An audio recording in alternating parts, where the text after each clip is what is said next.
કલકત્તાથી મારવાડી શેઠ 200 પંડિતોને લઈ અને કાશી વારાણસીમાં આવ્યો. કાશી વારાણસી નદીમાં 200 પંડિત લઈને આવ્યો. ત્યાં કબીરદાસનો છોકરો કમલદાસ એક યમુનાને તટ પર કિનારા પર ઊભો હતો. ત્યારે એ જોઈને અચિંત થયો કે કમલદાસ, અરે અરે અરે, એ શેઠ, તમે આટલા બધા વિદ્વાનો પુરુષો પંડિતોને લઈને કાશી નગરીમાં આ શું કરવાના માટે તમે અહીંયા સુધી આવ્યા છો? કે શું કારણ? તો કે હું મોટા મોટા ડોક્ટર અને વેદો ઉપચાર કરી અને આ મારા અંગમાં કોડ છે વ્યાપેલો, આ કોડને મટાવવા માટે અહીંયા હું આવ્યો છું. ત્યારે કે એક કોડ મટાવવાના માટે 200 પંડિતની જરૂર હોય?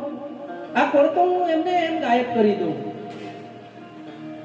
અરે શેઠ વિચાર કરે કે એટલા એકથી એક વિદ્વાનોને ને એક રામ નામ શબ્દથી કોડ મટાવે? લાવ તો અજમાવી જોઉં ખરું. એ શેઠ કાશીમાં ઉતરે, યમુનામાં નદીમાં ઉતરે અને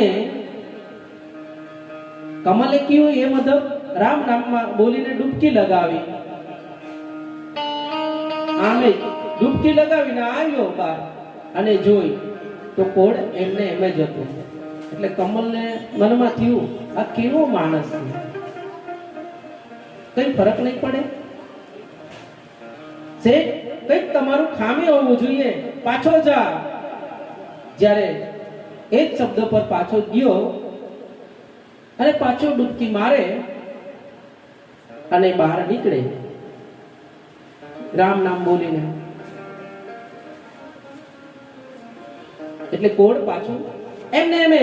એટલે કમલને પાછું મનમાં આવ્યું કે અરે આ કેવો માણસ છે કે શેઠ એક વાર તમે પાછા ડૂબકી લગાવો. એટલે કમલ ત્યાં નદીમાં જઈને ઊભો અને શેઠને કહે કે હવે ડૂબકી માર. અને જેવો શેઠ ડૂબકી મારવા ગયો અને જેવા ડૂબકી મારે એ જ સમય બરાબરનો કમલ એની મુંડી પકડીને ડૂબાડી રાખી પાણીમાં. અને આમ બેહૂશ જેવો થઈને એના મનમાંથી અંદરના આત્માથી એવું નીકળ્યું કે શ્રી રામ. જેવો આ શબ્દ નીકળ્યો એટલે જેટલો કોડ હતો એ બધું ગાય.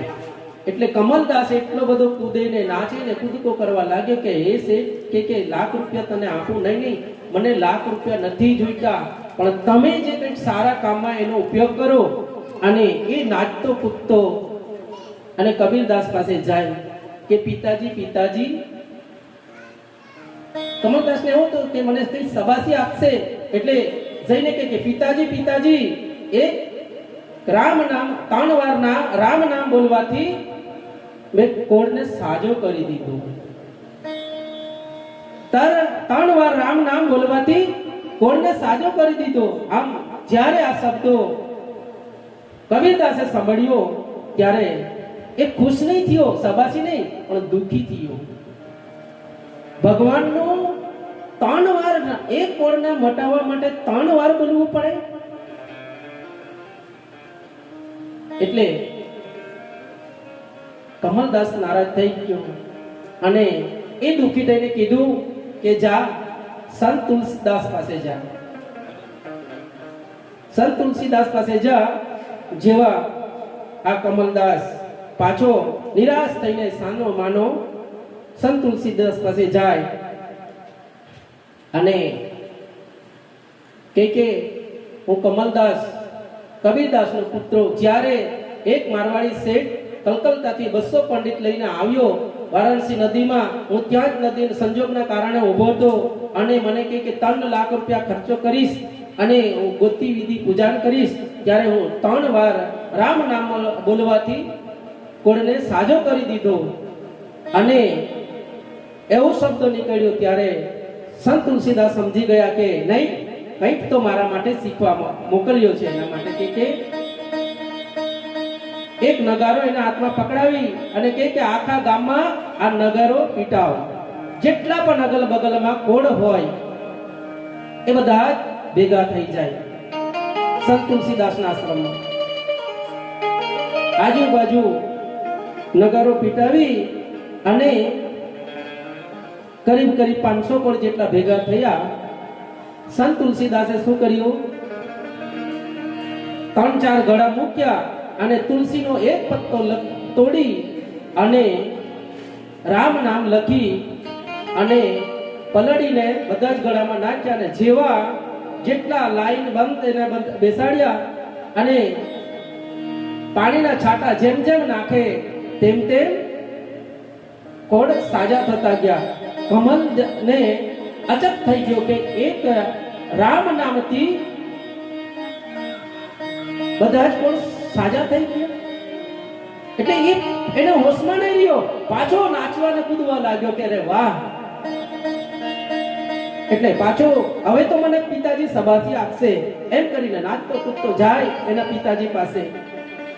પિતાજી પિતાજી તમે જે કહ્યું એ મુજબ હું સંત તુલસીદાસ પાસે ગયો અને સંત તુલસીદાસે નગારો મને પકડાવી આખા ગામમાં પીટાવી અને 500 જેટલા કોળ ભેગા થયા અને સંત તુલસીદાસે ફક્ત તુલસીનો એક પત્તો તોડ્યો, એના પર રામ લખી અને ગળામાં પલળી અને બધા જ સાટા નાખતા નાખતા ગયો. તો જેમ જેમ સાટો પાણીનો પડે એમ કોળ સાજા થતા ગયા. પણ પાછું સંજોગ ઘટના એવું બની, કમલ પાછો વિચાર કરે કે સબાસી નહીં આપે, પાછો મારો પિતાજી નારાજ થઈ ગયો. એને કેવું હજુ આપણે છે ને માર્કેટમાં લેવા જાય ને, અમારા તે દિવસે પૂજ્ય સંતશ્રી બાપુ કહેતા હતા મટકો લેવા જાય તો શું કરીએ? ઠોકીએ ને, આમ મટકાને ઠોકીને લઈ.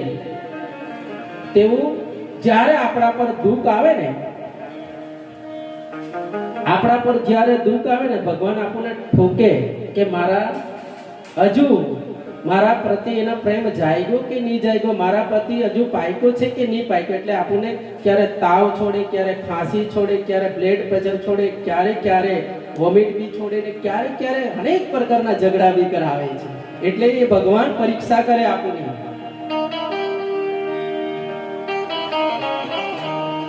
એટલે એ પરીક્ષામાં જ્યારે પણ આપણે દુઃખ આવે ને મન ચંચળ થાય ત્યારે જ્યારે આપણે સમજો કે હજુ અમે કાચા છે, એટલે હજુ અત્યારે અમે હજુ કાચા છે. એ ઘટના ઘટી એલા કમલદાસ વિચાર કરે કે મારો પિતાજી શાબાશી નહીં આપે ને નિરાશ થઈ કે જા સુરદાસ પાસે જા.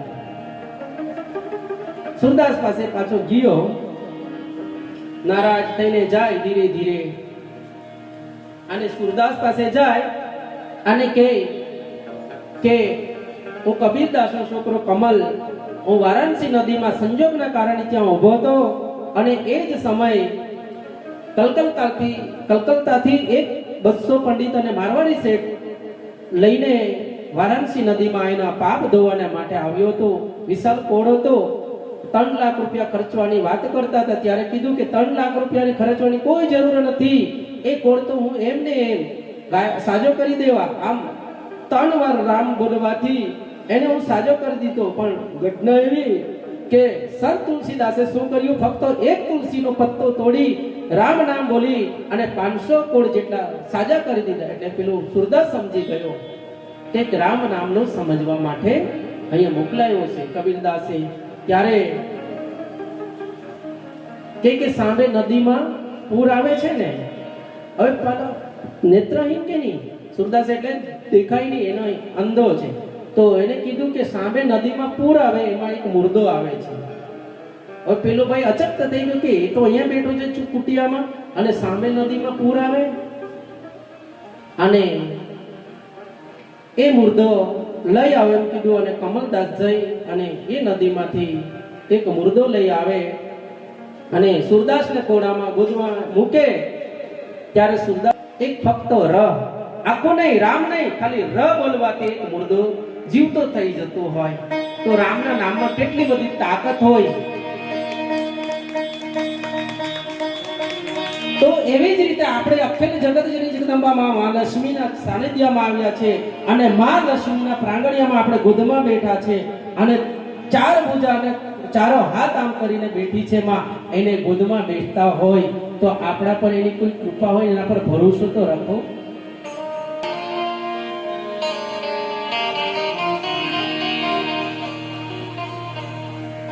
આવવું જોઈએ અને શ્રદ્ધા હોવું જોઈએ મનના અંદર. જ્યાં સુધી